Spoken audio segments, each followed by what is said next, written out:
нахустин хоҷагии гулмоҳипарварии ноҳияи ҷаборасолови вилояти суғд ба истеҳсолкунандаи икраҳои сурх ва сиёҳ аз гулмоҳӣ ва тосмоҳӣ табдил ёфт. дар тоҷикистон ин навгонӣ буда хоҷагии мазкур ба тавлиди яке аз ғизои гаронбаҳои лазиз шурӯъ кард. бино ба иттилои масъулин дар як сол як гулмоҳӣ то 150 грамм икра медиҳад. икраи гулмоҳӣ истеҳсоли ватанӣ бо тухмҳои хурди дурахшон ва таъми нозуки каме шӯршуда бо лаззати баланд, ранги тофтаи табиӣ ва набудани мояи зиёдатӣ фарқ мекунад. тухми гулмоҳӣ дорои миқдори зиёди витаминҳо, микро ва макроэлементҳо мебошад, ки баданро ғанӣ мегардонанд ва дар ҳама синну сол ба сатҳи солимии инсон мусоидат мекунад. таркиби витамину минералии ин маҳсулот бениҳоят бой аст. он дорои сафеда, калий, калтсий, магний, оҳан, лецитин, аминокислотаҳо, омега-3, рӯҳ, кислоти фолий ва мис мебошад. истеҳсоли тухми гулмоҳӣ барои мустаҳкам кардани системаи дилу рагҳо, гардиши хун ва асаб, иммунитет, баланд бардоштани сатҳи гемоглобин, беҳтар кардани сифати хоб, баланд бардоштани фаъолияти ҷисмонию равонӣ ва хориҷ кардани токсинҳову радикалҳои озод аз бадан мусоидат мекунад. 2021 дар ноҳияи ҷабор расулов корпоратсияи моҳии тоҷик бори аввал шуда дар вилояти суғд корхонаи парвариши моҳии гулмоҳиро ба ифтитоҳ дод.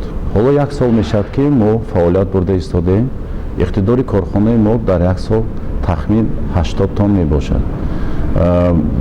мо дар оянда барои зиёд кардани ҳамин маҳсулот ҳамаи чораҳоро дида истодаем ва бояд гуфт ки ин маҳсулоте ки шумо дар инҷо мебинед икраи худи ҳамин моҳиҳо мебошад ва дар оянда мо хатти технологияи истеҳсол ва коркарди ҳамин маҳсулоти табиии худомо ки аз ҷиҳати саломатӣ барои инсон беҳад ва беҳад зарур аст ба роҳ монем.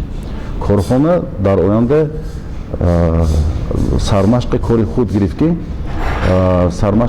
гирифт ки истеҳсоли маҳсулоти дохилро барои мардумаш ба фурӯш бурорад ва дар оянда ҳаракати содироти худи ҳамин маҳсулотро ба роҳ монда истодааст.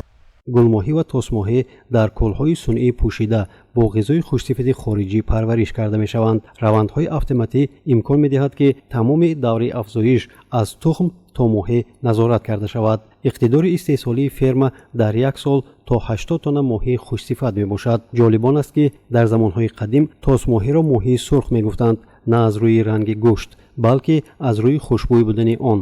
аҷдодони мо моҳиро ба миқдори зиёд сайд мекарданд ва аз ин сабаб нархи он арзон буд. тухми моҳиро хушк мекарданд, дуд медоданд, меҷӯшониданд, вале баъд бо мурури замон ин навъи моҳиҳо аз дарёи сир ғайб заданд. имрӯз бошад хоҷагии гулмоҳии суғд дар ноҳияи ҷаборасолов тавонистааст ки ин навъи моҳиҳоро ба сирдарё баргардонад. мо мақсад гузоштем ки дар инҷо форел парвариш кунем ва ба хулосае омадем ки боз як намуди нави он осётрро аз мамлакати Россия овардем ва ин ҳоло бошад дар ҳамин муҳит фақат ҳозираш ба ду нави моҳӣ парвариш карда истодаем. роҳбарияти хоҷагӣ кӯшиш дорад ки аввалин хоҷагии моҳипарварии гулмоҳии суғди ноҳияи ҷаборасолов бетаваккал аз рӯи фармоиш тухми моҳиро истеҳсол кунад ва ин ҳоло оғози кор аст. аз ин рӯ орзуи рафтан ба мағозии икра ки дар тоҷикистон истеҳсол мешавад дар ояндаи наздик амалӣ хоҳад шуд.